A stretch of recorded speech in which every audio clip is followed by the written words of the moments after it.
Soziale Medien und Freundschaften. Wie wirkt sich die digitale Vernetzung auf unsere Beziehungen aus? Willkommen zum zweiten Abschnitt Ihrer mündlichen C1-Prüfung. Ich bin Herr Lehmann und möchte mit Ihnen über ein hochaktuelles Thema sprechen. Soziale Medien und Freundschaften. Welche Auswirkungen hat die digitale Vernetzung auf unsere persönlichen Beziehungen? Nehmen wir an, Sie beide, Frau Andrea und Herr Robert, sind Teil eines Forschungsprojekts, das das Kommunikationsverhalten Jugendlicher in sozialen Netzwerken untersucht. Bitte betrachten Sie in Ihrer Diskussion sowohl die Vorteile als auch die möglichen Risiken. Frau Andrea, beginnen Sie doch bitte. Guten Tag, Herr Prüfer. Meiner Meinung nach haben soziale Medien die Art und Weise, wie wir miteinander kommunizieren, grundlegend verändert. Es ist offensichtlich, dass Plattformen wie Instagram, TikTok oder Snapchat spontane Interaktionen in Echtzeit ermöglichen. Menschen können sich gegenseitig Fotos oder kurze Nachrichten schicken, egal wie weit sie voneinander entfernt sind. Ich denke, insbesondere junge Leute profitieren davon, weil sie Freundschaften auch über große Distanzen hinweg pflegen können. Ich stimme dir da grundsätzlich zu, Andrea. Einer der Hauptgründe dafür, dass soziale Medien so beliebt sind, liegt wohl in der enormen Reichweite und der bequemen Nutzung. Mit nur wenigen Klicks kann man sich mit Gleichgesinnten vernetzen und neue Kontakte knüpfen. Gleichzeitig muss man bedenken, dass es bei all der Schnelligkeit und Oberflächlichkeit von Likes und Kommentaren manchmal an echter Tiefe fehlen kann. Es lässt sich nicht leugnen, dass eine digitale Freundschaft nicht immer denselben Stellenwert hat wie eine persönliche. Da gehe ich mit, Robert. Ich bin geneigt zu glauben, dass viele Jugendliche aufgrund der ständigen Vergleichsmöglichkeit in einen gewissen Wettbewerb geraten. Wer hat die meisten Follower? Wer postet die coolsten Bilder oder Geschichten? Andererseits sollte man nicht übersehen, dass soziale Medien auch sehr enge, virtuelle Gemeinschaften hervorbringen können. Wer in einer Nische unterwegs ist, sei es beim Gaming oder beim gemeinsamen Interesse für eine bestimmte Musikrichtung, findet oft Online-Freunde, die er oder sie im realen Umfeld nie getroffen hätte. Das stimmt. Ich sehe das genauso, dass besonders in Regionen mit wenigen Gleichgesinnten die Online-Welt eine große Stütze sein kann. Menschen, die sich für spezielle Hobbys interessieren, tauschen sich in Foren oder Social-Media-Gruppen aus und haben so das Gefühl, verstanden zu werden. Nichtsdestotrotz sollten wir auch den Blick auf die negativen Begleiterscheinungen werfen. Beispielsweise sind Cybermobbing und Hate Speech durch die Anonymität des Internets leider viel zu leicht. Es scheint mir, als ob in sozialen Netzwerken die Hemmschwelle für beleidigende Kommentare deutlich niedriger liegt. Das ist leider wahr. Es kommt immer wieder zu Fällen, in denen junge Menschen durch Mobbing in eine starke emotionale Belastung geraten. Man kann argumentieren, dass Eltern, Schulen und auch die Plattformbetreiber hier stärker eingreifen müssten. Ich finde, man sollte Jugendlichen früh beibringen, wie man sich im Netz respektvoll verhält und woran man toxische Dynamiken erkennt. Gleichzeitig sollten Moderationsmechanismen verbessert werden, damit beleidigende oder bedrohliche Inhalte schnell entfernt werden. Genau das sehe ich ebenfalls als essentiell an. Ich bin überzeugt, dass Aufklärung über Medienkompetenz eine Schlüsselrolle spielt, um ungewollte Konsequenzen zu reduzieren. Es steht außer Frage, dass wir die Vorteile der Vernetzung, also schnelle Kontaktaufnahme, globaler Austausch, neue Freundschaften, schätzen, aber wir müssen Grenzen setzen, damit Freundschaften nicht zur Farce werden und Menschen sich gegenseitig verletzen. Ich möchte noch etwas ergänzen.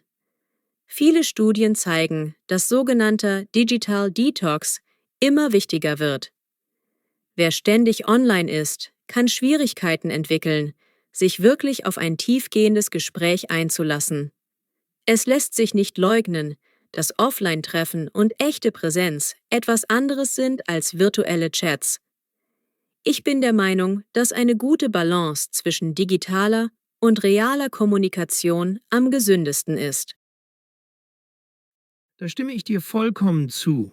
Es mag bequem sein, abends vom Sofa aus mit Leuten auf der anderen Seite der Welt zu schreiben, aber wir sollten nicht vergessen, dass Freundschaften letztlich von Gemeinschaftserlebnissen und direktem Miteinander leben. Alles in allem zeigt sich, dass soziale Netzwerke nützlich sein können, solange wir sie bewusst verwenden. Und auch, dass wir darauf achten, persönliche Treffen nicht zu ersetzen, sondern zu ergänzen. Zusammenfassend lässt sich sagen, dass soziale Medien für Freundschaften Fluch und Segen zugleich sind. Nach Abwägung aller Argumente überwiegen die Vorteile, wenn man verantwortungsvoll handelt, sich aktiv vor Mobbing schützt und nicht vergisst, dass wahre Verbundenheit oft offline entsteht. Ich würde sagen, wer soziale Medien als Werkzeug und nicht als reinen Lebensinhalt begreift, kann viele bereichernde Erfahrungen machen und auch echte Freundschaften aufbauen oder pflegen. Allerdings muss man wachsam bleiben, um nicht in oberflächliche Vergleiche oder Cybermobbing abzurutschen. Danke, Andrea und Robert, für diese ausführliche Diskussion zum Thema soziale Medien und Freundschaften.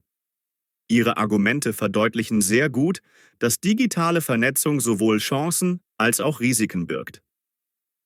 Wir kommen nun zum dritten Dialog Ihrer Prüfung.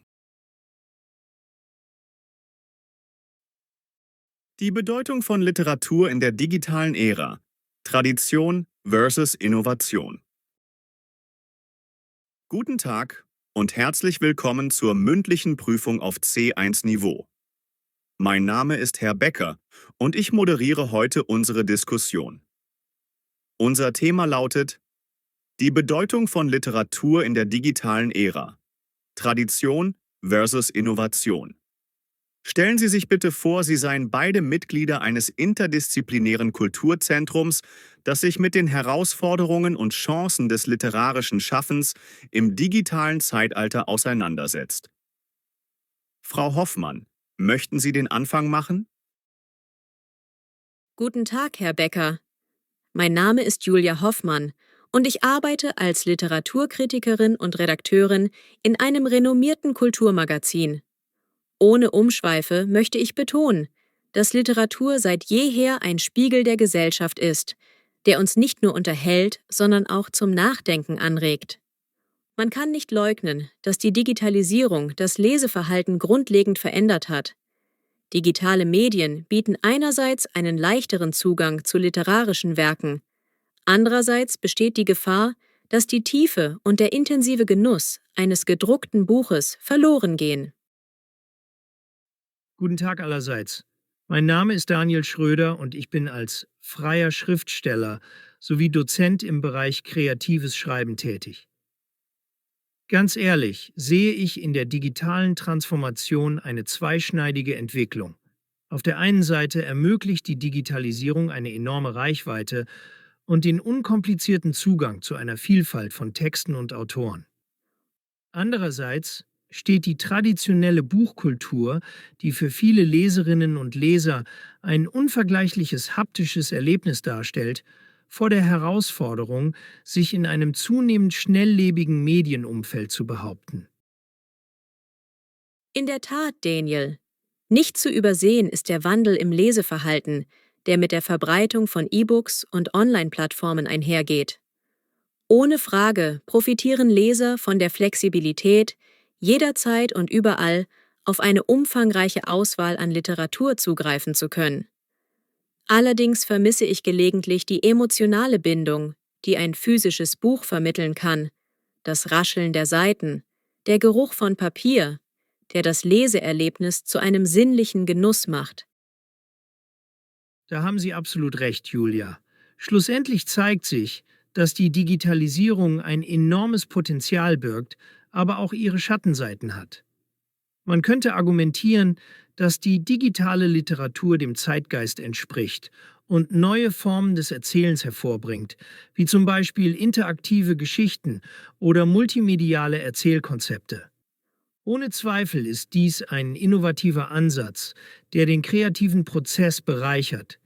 Jedoch sollten wir nicht vergessen, dass das traditionelle Schreiben auch weiterhin einen festen Platz in unserer Kultur haben sollte. Absolut, Daniel. Unterm Strich bedarf es einer Balance zwischen Tradition und Innovation, um den Bedürfnissen moderner Leser gerecht zu werden. Auf den Punkt gebracht: Während digitale Formate zweifelsohne den Zugang zu Literatur erleichtern, bleibt der literarische Genuss eines gedruckten Buches ein unverzichtbarer Bestandteil unserer Kulturgeschichte. Ganz ehrlich, es geht darum, beide Welten miteinander zu verbinden, statt sie als gegensätzliche Pole zu betrachten. Genau, Julia. Nicht zuletzt liegt die Herausforderung darin, die Vorzüge beider Seiten zu nutzen, ohne den kulturellen Wert der traditionellen Literatur zu verlieren. Im Großen und Ganzen eröffnet die digitale Ära neue Möglichkeiten, etwa durch Online-Leseclubs, Blogs und Foren, in denen der Austausch über literarische Werke gefördert wird. Ohne Frage können solche Plattformen den Diskurs beleben und auch unbekannten Autoren eine Bühne bieten, was wiederum zu einer lebendigeren Literaturlandschaft führt. Ein sehr treffender Punkt, Daniel. Letztlich sollten wir auch die Rolle der Bildungseinrichtungen hervorheben, die jungen Menschen den Zugang zu beiden Formen der Literatur vermitteln müssen. In der Tat ist es essentiell, dass Schüler und Studierende lernen, sowohl den analytischen Tiefgang eines klassischen Romans als auch die Schnelligkeit und Dynamik digitaler Texte zu schätzen. Zusammenfassend lässt sich sagen, dass die Zukunft der Literatur in einer symbiotischen Beziehung zwischen traditionellem Buch und digitalem Medium liegen könnte. Da bin ich ganz Ihrer Meinung, Julia. Alles in allem steht fest, dass die digitale Transformation der Literatur nicht als Bedrohung, sondern als Chance gesehen werden sollte. Eine Chance, das literarische Schaffen zu erweitern und neue Zielgruppen zu erreichen. Ohne Umschweife muss betont werden, dass es letztlich an uns liegt, einen Weg zu finden, der die kulturelle Identität der Literatur bewahrt und gleichzeitig die Möglichkeiten der modernen Technik ausschöpft. Vielen Dank, Frau Hoffmann und Herr Schröder, für diesen fundierten und abwechslungsreichen Austausch über die Bedeutung von Literatur in der digitalen Ära. Ohne Zweifel haben Sie eindrucksvoll gezeigt, wie Tradition und Innovation miteinander in Dialog treten können und welche Chancen sich daraus ergeben. Abschließend möchte ich betonen, dass Ihre Diskussion nicht nur die aktuellen Entwicklungen beleuchtet hat, sondern auch den Blick für die kulturelle Relevanz der Literatur im digitalen Zeitalter geschärft hat. Kommen wir nun, ohne weitere Umschweife, zum nächsten Thema.